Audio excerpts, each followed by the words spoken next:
People say cats are for chicks. I disagree.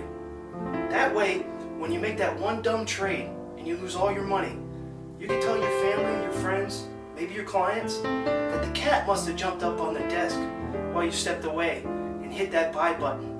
Because everybody knows you would not have been that stupid to make that trade, risking your entire portfolio without a stop.